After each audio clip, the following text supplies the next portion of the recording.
الرحمن الرحیم وقضى ربك الا تعبدوا الا اياه وبالوالدين احسانا۔ اللہ رب العزت نے قرآن حکیم میں جہاں بھی اپنی عبادت کا ذکر فرمایا ہے اس کے ساتھ متصل طور پر والدین کے ساتھ احسان کا اور ان کی عزت و تکریم کا بھی ذکر فرمایا، یعنی میری عبادت کرو اور اپنے والدین کے ساتھ حسن سلوک کا معاملہ کرو۔ وَاعْبُدُوا اللَّهَ وَلَا تُشْرِكُوا بِهِ شَيْئًا وَبِالْوَالِدَيْنِ إِحْسَانًا، اللہ کی عبادت کرو اور اس کے ساتھ کسی کو شریک نہ ٹھہراؤ۔ وَبِالْوَالِدَيْنِ، اور اپنے والدین کے ساتھ احسان والا معاملہ کرو۔ اور سورہ بقرہ کے اندر شاہ فرمایا وَإِذْ أَخَذْنَا مِيثَاقَ بَنِي إِسْرَائِيلَ لَا تَعْبُدُونَ إِلَّا اللَّهَ وَبِالْوَالِدَيْنِ إِحْسَانًا، ہم نے آپ سے بھی اور بنی اسرائیل سے بھی یہ وعدہ لیا تھا، ان سے عہد لیا تھا وَإِذْ أَخَذْنَا مِيثَاقَ بَنِي إِسْرَائِيلَ لَا تَعْبُدُونَ إِلَّا اللَّهَ، اے بنی اسرائیل اللہ کے سوا کسی اور کی عبادت نہ کرنا۔ اور ساتھ ہی فرمایا وَبِالْوَالِدَيْنِ إِحْسَانًا، اور اپنے والدین کے ساتھ حسن سلوک والا معاملہ کرو۔ یعنی ہمیں بھی یہی تبلیغ کی، یہی تلقین کی اور یہی وصیت کی، اور جو پہلی امتیں گزری ہیں ان کو بھی یہی کہا کہ میرے سوا کسی کی عبادت نہ کرنا، کسی کو میرے ساتھ کسی کو شریک نہ ٹھہرانا، اور اپنے والدین کی قدر و منزلت ان کے ساتھ حسن سلوک کرنا۔ یہ دو جو حکم ہے، جیسے وہ اقیم الصلاۃ و آتوا الزکاۃ، جیسے ہوتا ہے نا کہ نماز قائم کرو اور زکوٰۃ دو، اسی طرح جہاں بھی اپنی ربوبیت کا ذکر فرمایا، اپنی توحید کا ذکر فرمایا، ساتھ والدین کا بھی تذکرہ کیا۔ یعنی ایک اللہ کا حق ہو گیا اور ایک بندوں کا، اور بندوں میں سب سے پہلے اپنے والدین کا۔ حضرت عبداللہ بن مسعود رضی اللہ تعالی عنہ، یہ موضوع کافی لمبا ہے، وہ فرماتے ہیں کہ 3 چیزوں کو دیکھنا وہ عبادت ہے۔ النظر الی الوالد عبادت، فرمایا کہ اپنے والد کے چہرے کو دیکھنا یہ عبادت ہے۔ یعنی کوئی شخص جو ہے وہ صرف بیٹھ کے اپنے والد کے چہرے کو دیکھتا ہے اور نیت یہ کرتا ہے، ثواب کی نیت کرتا ہے، تو اللہ رب العزت اس کو دیکھنے پر بھی ثواب عطا فرماتے ہیں۔ اور ایک حدیث کے اندر یہ بھی آتا ہے کہ جو شخص بھی اپنے والدین کے چہرے کو ثواب کی نیت سے دیکھتا ہے، اللہ تعالیٰ اس کو ایک حج اور عمرے کا مقبول کا ثواب عطا فرماتا ہے۔ یعنی وہ حج جا کے کرے گا، کتنے ہزاروں پاؤنڈ خرچ کرے گا، کتنا سفر مشقت اٹھائے گا، اللہ رب العزت اس کو اس کے اندر گھر کے اندر ہی اور حج اور عمرے کا ثواب لکھ دیتے ہیں۔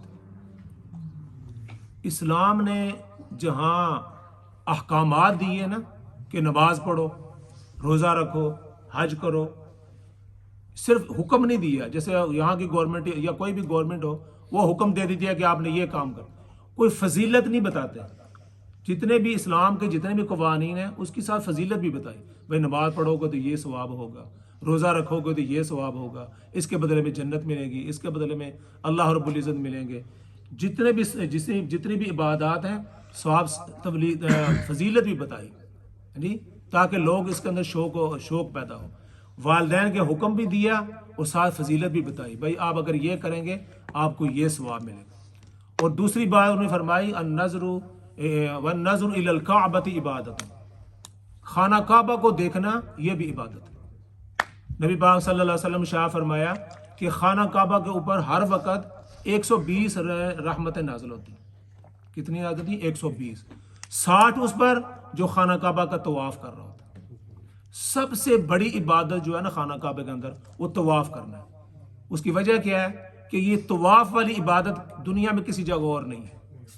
نماز آپ پڑھ سکتے ہیں، روزہ رکھ سکتے ہیں، لیکن طواف ایسی عبادت ہے یہ کسی اور جگہ نہیں، نہ یہ مدینہ میں ہے، یا مسجد اقصی میں ہے، نہ پاکستان میں ہے، نہ طواف صرف جو ہے نا وہاں صرف خانہ کعبہ کے اندر۔ تو فرمایا کہ 60 جو رحمتیں ہیں اللہ کی وہ خانہ کعبہ 120 ہوتی، صرف جو 60 اس پر جو خانہ کعبہ کے طواف کر رہا ہوتا۔ اور فرمایا کہ جو 40 ہیں وہ جو وہاں نماز پڑھ رہا ہے، نوافل ادا کر رہا ہے، 40 جو ہے نا اللہ کی رحمت اس پر نازل ہوتی ہے۔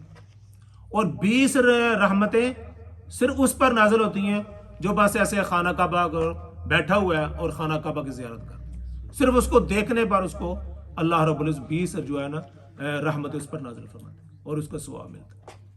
اور تیسری چیز فرمائی وَالنَّظْرُ فِي الْمُصْحَفِ عِبَادَةٌ، تیسری بات عبادت کیا ہے اور ثواب کیا ہے کہ قرآن حکیم کو دیکھنا یہ بھی عبادت ہے۔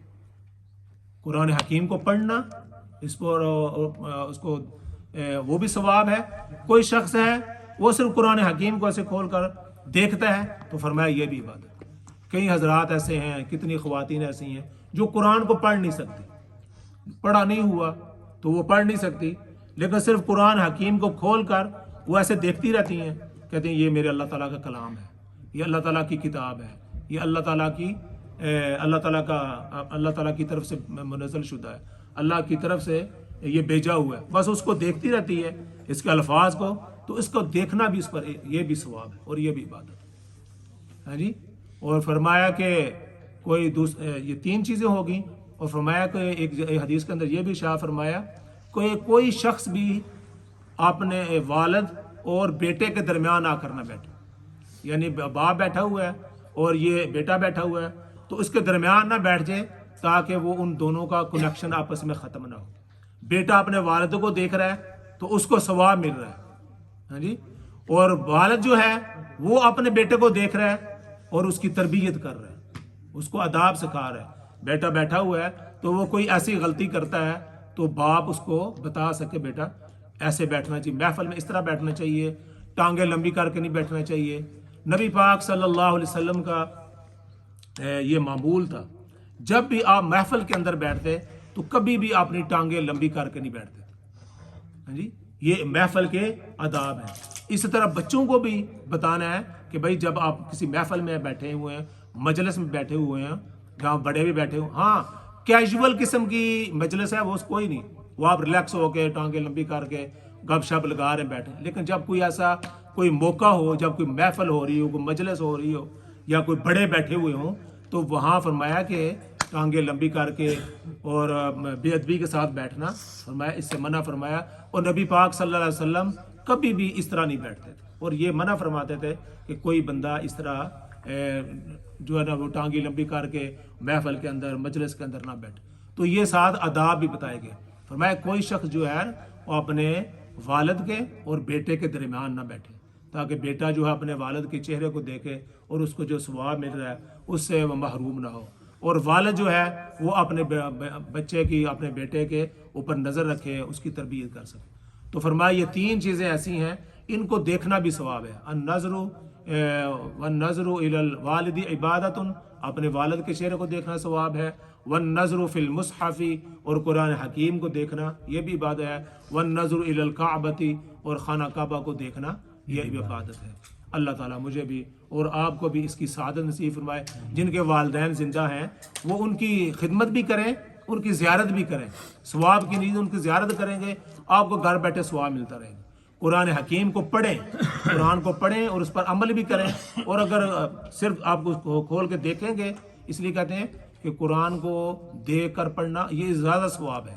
ایک آدمی زبانی پڑھ رہا ہے، ایک آدمی ویسے چلتے پھرتے پڑھ رہا ہے، لیکن جو قرآن کو کھول کے پڑھ رہا ہے اس کو زیادہ ثواب ہے کہ وہ قرآن کی زیارت بھی کر رہا ہے، قرآن کو دیکھ بھی رہا ہے، قرآن کو اپنا اس کی رسپیکٹ کر رہا ہے، اس کو سامنے رکھ کر اور ادب کے ساتھ بیٹھ کے پڑھ رہا ہے۔ ایک آدمی چلتے پھرتے وہ بھی ثواب ہے، لیکن جو زیادہ ثواب ہے فرمایا قرآن کو کھول کے پڑھے گا، آداب کے ساتھ بیٹھے گا، اس کی قرآن کو دیکھے گا بھی تو اس کو اس کا ڈبل ثواب ملے گا۔ اللہ تعالیٰ مجھے بھی اور آپ کو بھی اس کی توفیق عطا فرمائے۔ وآخر دعوانا ان الحمد للہ رب العالمین۔ جی